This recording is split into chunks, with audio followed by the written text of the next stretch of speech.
Okay, folks, good morning and welcome to the weekly press conference of the National Democratic Congress. As the alternative government, we have quite a number of things that we're dealing with every week. This week, unfortunately, we will not be looking at the Cameron Power, and we will not be focusing on constitution reform and other issues, all of which are very current, all of which are ticking time bombs, which we need to address. But this morning, we have two matters, one health-related and the other one which will see our political leader, Senator V. Nazem Burke, speaking to you. So, with no further ado, I invite Senator Burke to address you. Thank you very much.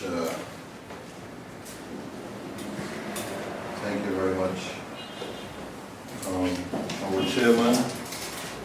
And let me start by saying good morning to the members of the media, and to start by thanking you for coming out this morning to our weekly press conference. We have called this conference this morning, of which has to do with the circumstances in which the Citizenship and Investment Program is operating, some of the things that are happening under this program, and the grave concerns of the National Democratic Congress in relation to the operation of this program. We are extremely worried about this program. And we are worried about this program because all of the things that we hope would not happen under this program are in fact happening. Now, many of you may recall that back in, I think it was July 2013, the government enacted a Citizenship and Investment Bill into law. This bill basically provided that the government will establish a Citizenship and Investment Program. In the budget that was read before that, in April of 2013, the government announced that it had already chosen the committee. Even before the law had been passed, it had already chosen a committee and named the Attorney General as the chairman of that committee. But nonetheless, in July of 2013, a bill was passed enacting this legislation. We were concerned that this piece of legislation did not provide for sufficient rigor in the establishment of the screening mechanisms and screening arrangements that will ensure that those who come into the country and obtain Grenadian citizenship by virtue of this program were properly screened, and that we were not exposing ourselves to the risk that persons who were undesirables will come to the country as citizens and hold Grenadian passports. We were concerned that this kind of arrangement required a very tight screening mechanism. Grenada does not have many embassies abroad. We do not have people with the knowledge of international security. We do not have the links with some of the international agencies that engage in due diligence to search these kinds of persons in different parts of the world. If, for example, somebody from the Middle East, I'm just choosing arbitrarily, came and said, I want to come in, we had no embassy in the Middle East, permanent mission in the Middle East that can screen these persons. We did not have the contacts in the Middle East that can screen on our behalf. So that by the time somebody comes in, that person has already gone through a certain level of screening, and the local body will then make a determination based on a recommendation from prior screening bodies by a competent agency or authority. We were concerned about this. We have raised before that Grenada cannot afford to misstep on this program, given the security implications. We have in Grenada a university, an American university, with close to 6,000 students on campus. It is no secret that in this modern age of international terror, American persons are the target of terrorist attacks, American institutions are the targets of terrorist attacks, American assets are the targets of terrorist attacks. American planes fly here weekly between here and Miami, at some times carrying hundreds of American students. And so SGU, as an American university, and one that contributes close to 20% of the GDP of Grenada, the gross domestic product of Grenada, we cannot afford to have a single mistake where somebody at SGU, God forbid, were to be hurt under suspicious circumstances, because that can potentially lead to a pullout by SGU, a breakdown in relations with the United States, and some other negative consequences that may flow from it. Grenada simply cannot afford to get this wrong. And we've made this point repeatedly, and we've called upon the government to tread carefully and exercise the greatest care and caution in the way that this program was developed and rolled out by the nation. The act that was passed, this bill that I pointed you to earlier, in section 14 of that bill and section 15 of that bill, provisions are made for the minister to publish the names of different persons, including those who applied for citizenship. The government subsequently went back to the Parliament in 2014 and amended the law so that they will no longer be required to tell the world and tell the nation who had applied for citizenship. They said it was a secret and that they didn't want anybody to know. Now, in all the other countries, Dominica, Antigua, St. Kitts, these countries publish the names of the people who make applications and who are granted citizenship under their citizenship by investment law. In our case, the government amended the law. Section 15 of that law also makes provisions for the minister to prepare a report containing prescribed information on the applications made, granted and refused. In other words, who has applied, who was granted citizenship, who was refused citizenship, and as soon as possible after it is prepared, twice a year, they must, after completing that report, they must lay a copy of that report before the Parliament of Grenada. This law was passed in July of 2013, saying every 6 months the Parliament must receive a report on who was applied, who was granted, who was refused, and the circumstances. These reports, to date, not a single report has been filed with the Cabinet, with the Parliament of Grenada. So that even if the law says it must be done, the same people who are supposed to be the guardians of our Constitution, who are supposed to uphold our laws, who, before they could become Prime Minister and Ministers of Government, have to take an oath under the Constitution that says, I will uphold the laws of Grenada. They are refusing to obey the laws and to uphold the laws. But they're looking now to change the Constitution at the same time that they're disrespecting the laws and the Constitution. We'll deal with that Constitution issue another time. But I'm saying, so far, not a single report has been filed with the Parliament in spite of the provisions of Section 16 of this particular law. The government, as you know, entered into a structural adjustment program with the International Monetary Fund, and they prepared and submitted letters of intent. They prepared initially in June of 2014 letters of intent, or July I think it was. In November or December of 2014, they issued an amended, a revised memoranda and updated letter of intent, and they did the same thing in June. In fact, on June the 12th, 2015, I'm sorry, they did an update of the letters of intent. In the memorandum that was filed, and this is the document that was filed, this is the updated letter of intent that was filed on the 15th of June, 2015. 15th of June, 2015, the updated letter of intent. Yes?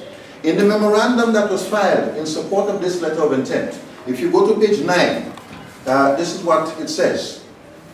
Ensuring the transparent, under the heading, ensuring the transparent and sustainable management of citizenship by investment receipts. That's the heading. And I'm quoting from this memorandum that they submitted to the IMF in order to get the approval and in order to get money from the IMF, in order to present the right face to the international organizations. This is what they told the IMF in that report. Launched in 2013, our CBI, that is the Citizenship by Investment Program, our CBI program, received its first revenues in 2014. As of March 2015, we have set aside $3.1 million of the associated revenues for arrears clearance in line with our commitment to prioritize the National Transformation Fund revenues and so on. Then they go on to say, publication of all CBI program statistics under this heading. We commit to publishing on the Ministry of Finance website on a quarterly basis all CBI related statistics as outlined in the original Memorandum of Understanding. That's the one that was done back in June of 2013.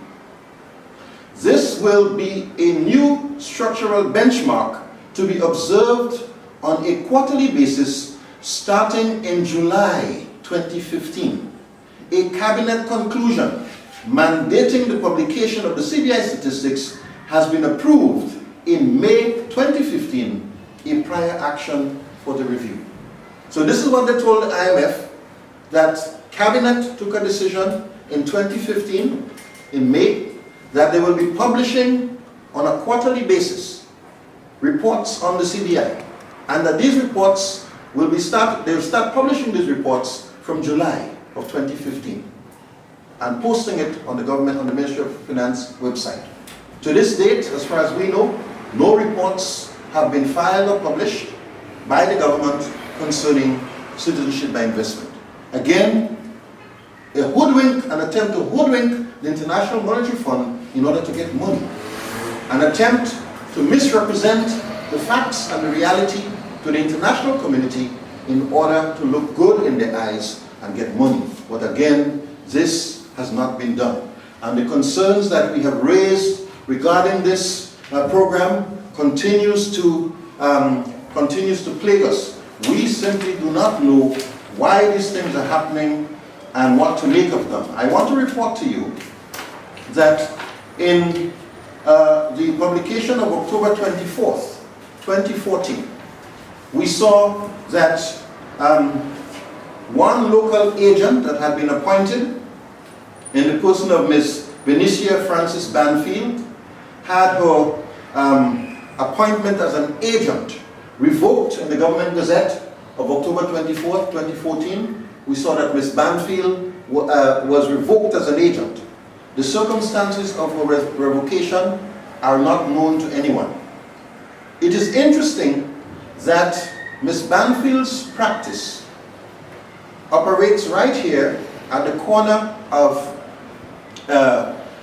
Scott Street and H.A. Blaze Street. That pink building just up the street at the corner, I'm mentioning it because that building is of interest, right? First, Ms. Banfield operates there. I'm not suggesting anything to say it is suspicious. I'm simply saying the public needs to understand why. The public needs to understand the circumstances leading to revocations. Why is an agent removed? What are the circumstances? We need to understand that. So, 24th of October, the government publishes that in the Gazette of October 24th, Ms. Banfield's appointment as an agent under the CBI is revoked. I note again, she operates in that building at the corner of Scott Street and H.A. Blaze Street. Then we saw in the publication of October the 5th, in the publication again of February 5th this year, we see that the government has given permission to somebody to set up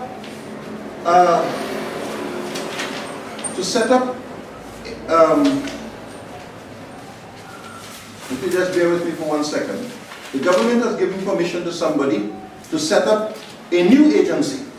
That new agency is operating also. This agency is called Everyday Legal. Everyday Legal.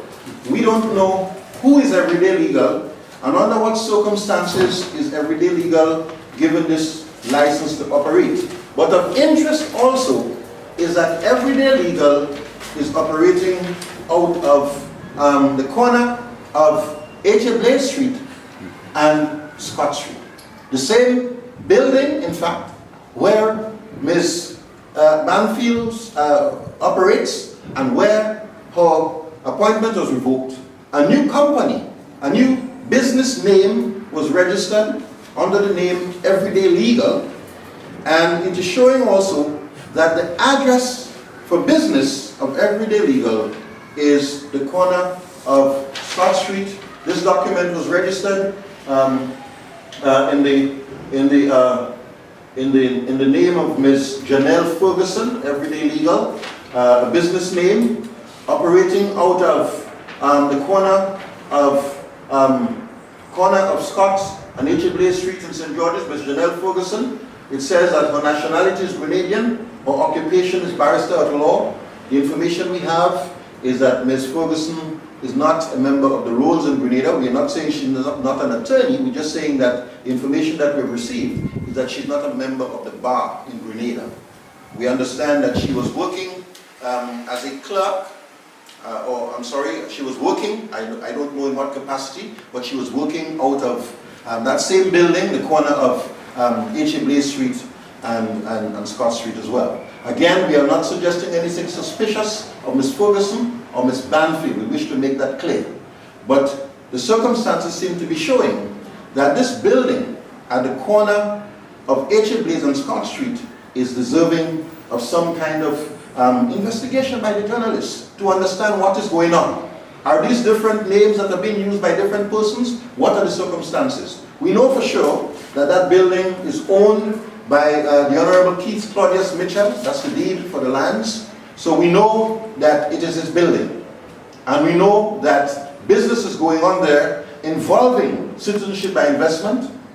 And these circumstances need to be investigated. I want to point out to you also that in the publication of the Gazette of February the 5th, 3 what appears to be Chinese nationals, 3 Chinese nationals, I cannot pronounce their names, but the permanent residence certificate and citizenship of 3 Chinese nationals. I have the Gazette containing this publication. The 3 Chinese nationals had their citizenship revoked, again by the government of Grenada, and gazetted in the publication of February 5th. Again, we do not know the circumstances of the revocation. The public does not know why. We can tell you that we have received reliable information that amidst all this melee, a member of the committee, the screening committee, the body that is responsible for screening applications, amidst all this melee, a member of the committee has tendered her resignation to the government, has decided to pull out of that screening committee. We don't know why. We don't know what has provoked her resignation, but we have received very reliable information that she has pulled out of the committee. So the circumstances surrounding the operation of this program are highly suspicious. No reports, disobedience of the law, and of course revocation of appointments of persons, appointment of new people under Everyday Legal. We don't know what is going on there. And now we see from operating at the same offices owned by the Prime Minister, the building owned by the Prime Minister, and now we're seeing the revocation of 3 citizenships, and amidst that melee, the resignation of one of the members of the screening committee. So, members of the media, we are bringing this to your attention in the hope, first of all, that you would take the responsibility to conduct further inquiries and investigations into this matter. We are not blaming anybody. We are not accusing anybody of impropriety. We want to make that absolutely clear.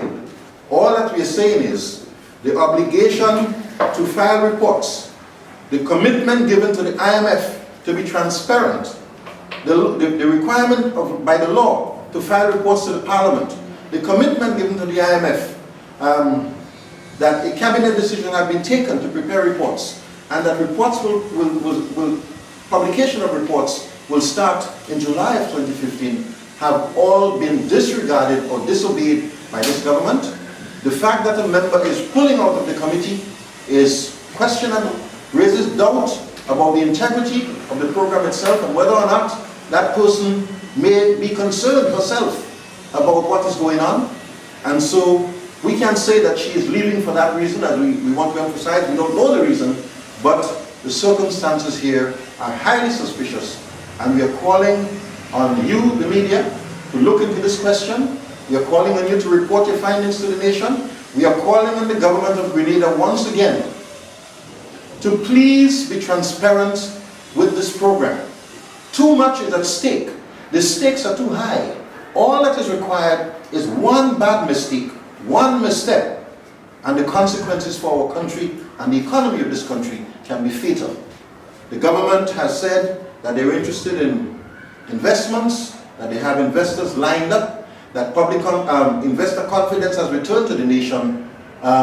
We know otherwise, but if this government does not do what it needs to do in a timely and responsible way, if it does not divert from the course of recklessness that it is on, Grenada can pay a very dear price. So we are extremely concerned. We have grave concerns about what is going on, and thought it important that we bring this to the attention of the nation. Thank you.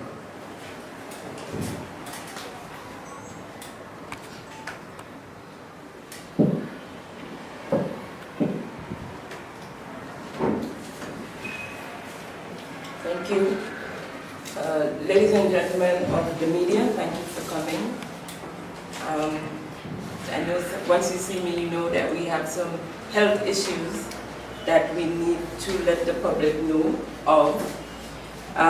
The Minister of Health said that they have surpassed their quota of doctors and that they are now up to 51. He said that they have finally resolved the issues affecting the hospital. I must add here, however, that he always says, if you listen to him closely, that in my opinion, and then it makes you wonder if he's running a one-man ministry. But then again, he condemns the performances of his management team quite recently, blaming them for the situation that's happening there within that ministry. As we understand it, there are a total of 37 house officers available to serve all 3 hospitals. The General Hospital should have 45 house officers, Princess Alice 6 and Princess Royal 2. As it stands, Princess Alice is back to having 3 doctors and Princess Royal 1. As we understand it, the ministry hired 5 Cubans. The last figure we got from the ministry was 29 doctors was available. They hired 5 Cubans and they lost 3 of our local doctors. That doesn't include the ones that went away to study.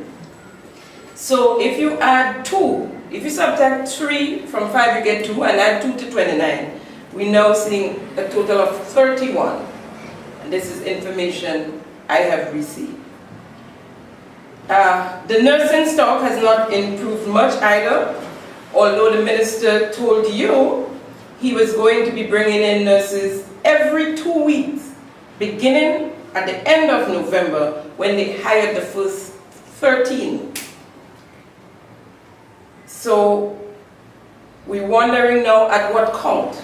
No one seemed to be able to tell me, but what I've heard and what I've come up with from my investigations is that they still have a shortage of nurses at the hospital, and they're still operating under the same conditions, more or less.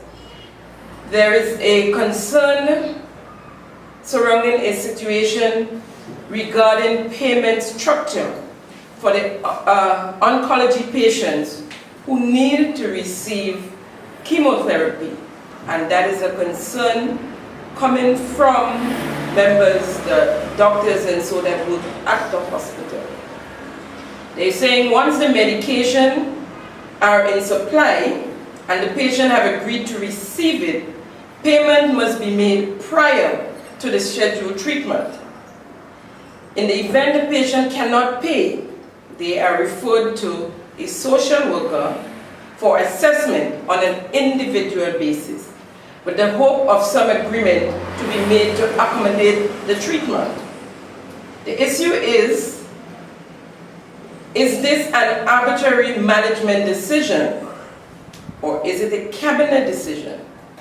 Did the decision pass through the legitimate process that governs the hospital fee scheduling? If we are advocating healthcare for all citizens, there are hundreds of patients, I mean, one can easily say that, there are hundreds of patients admitted at the wards, and for the most part, nothing except sometimes for medication is being paid. But these days, you know, there are a lot of stuff not available, and so patients, the families of patients, and so have to provide and purchase these stuff. But persons requiring chemotherapy need to pay for their treatment before it is received. And if they can't afford it, then it is denied. Now, we all know where we are in the world, you could say, but Grenada, that we know of and can speak of, the rate of cancer patients that we have is very high. This subset of patients already have enough going on with them in regards to their diagnosis, much more to deal with than to find payment for their treatment, and if they can't, they're being refused. We know that healthcare isn't cheap, and we do not expect it to be free. However, the system must not be an opportunity to exploit and just a certain sector. We also have a very serious situation at the hospital right now, a situation where there are bed bugs in the general hospital. As a result, in one particular ward, a total of 20 beds are out of commission. But that is not the worst part. This ward is supposed to bed 18 patients. So we have 20 beds out of commission on a ward that's supposed to bed 18 patients. Therefore, it obviously shows that the ward is overcrowded, and as we understand it, sometimes with twice as many patients. An inevitable disaster, and here we are with the bed bugs. Patients in chairs, bed bugs in chairs. Patients on cot, bed bugs on cots.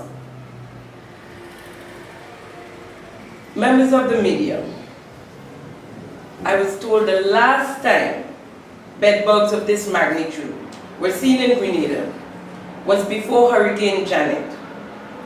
And I'm quite certain that all of us in this room were not born as yet.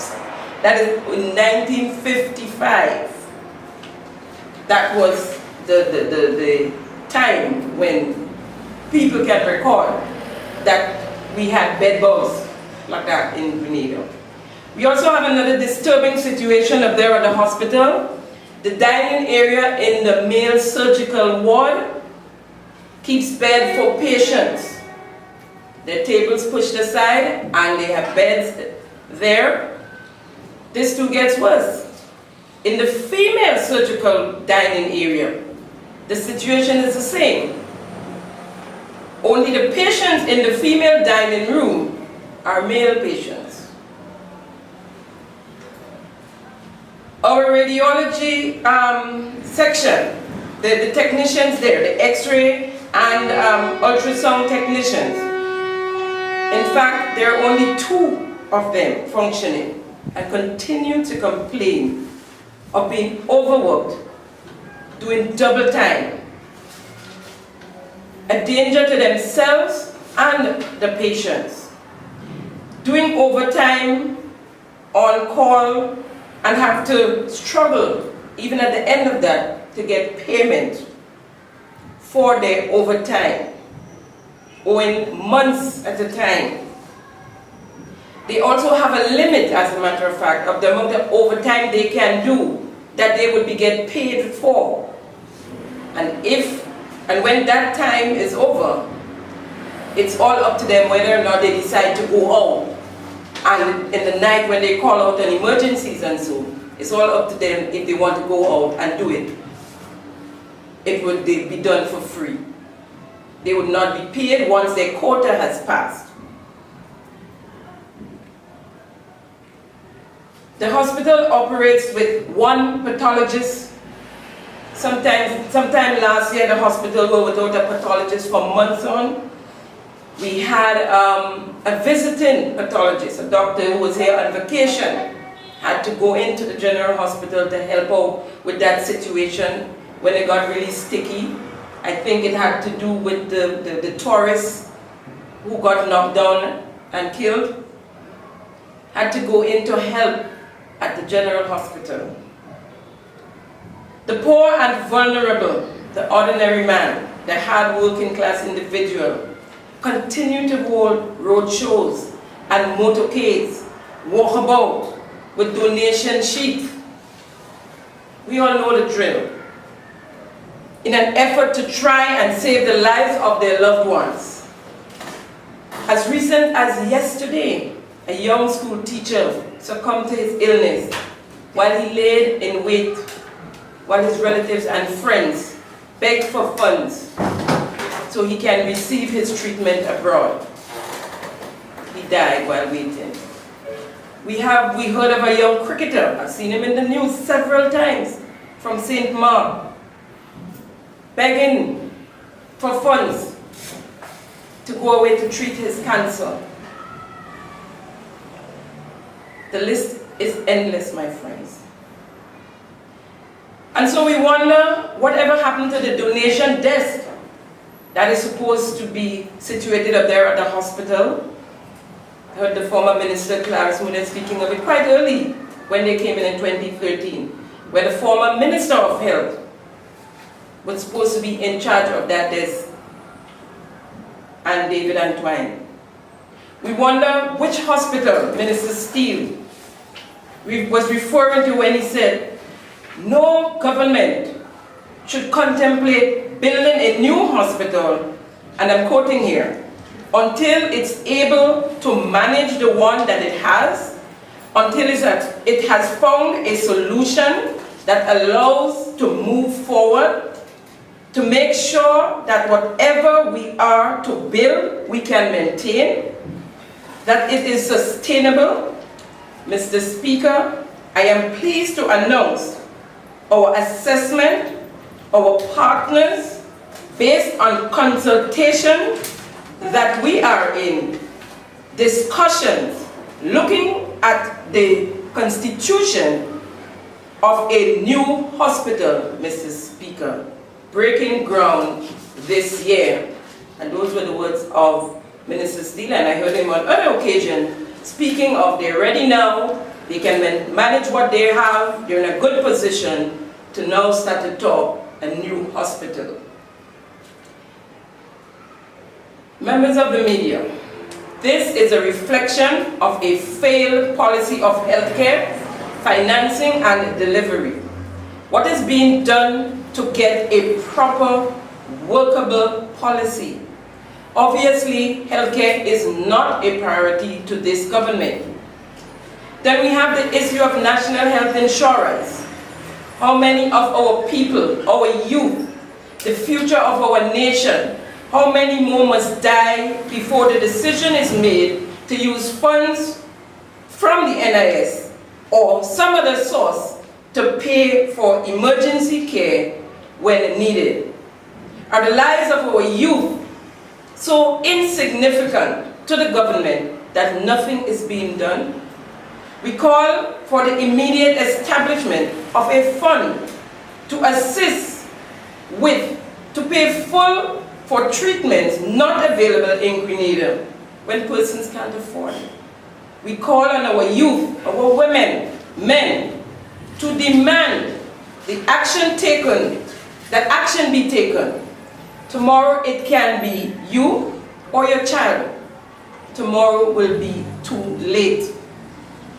The NDC calls on the government to increase the budgetary allocations for the public licensed health sector, to do a complete overhaul of the administrative and management policies which are used in the public health system. We are saying that the announcement of the construction of a new hospital does not address the immediate problems faced by the health sector. And therefore, the National Democratic Congress condemns the government attitude of neglect and disregard to the public health sector. Thank you.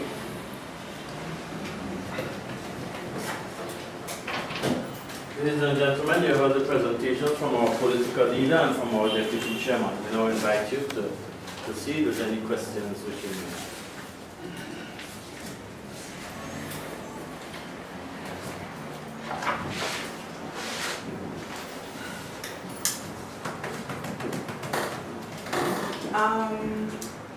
Mr. Rapier, Yes. can you tell us, I don't know if I missed it, but which ward were the votes from?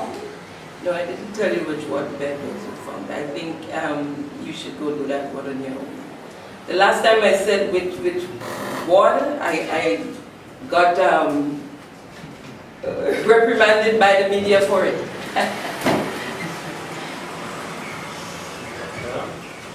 And you're from Grenada?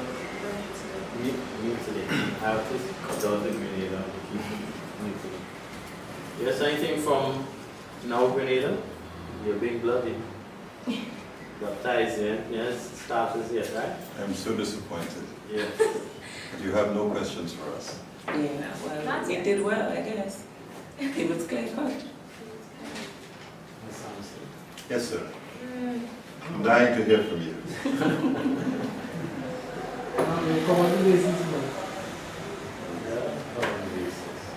Okay, well, thank you very much for coming, and we look forward to seeing you next Wednesday. Remember that our press conference is scheduled for 11 a.m. every Wednesday morning. And unless we say that there is a massive emergency and we're not holding it, we shall be here, and the National Democratic Congress, the alternative government, will be speaking to you. Until next Wednesday, you will enjoy it. Thank you.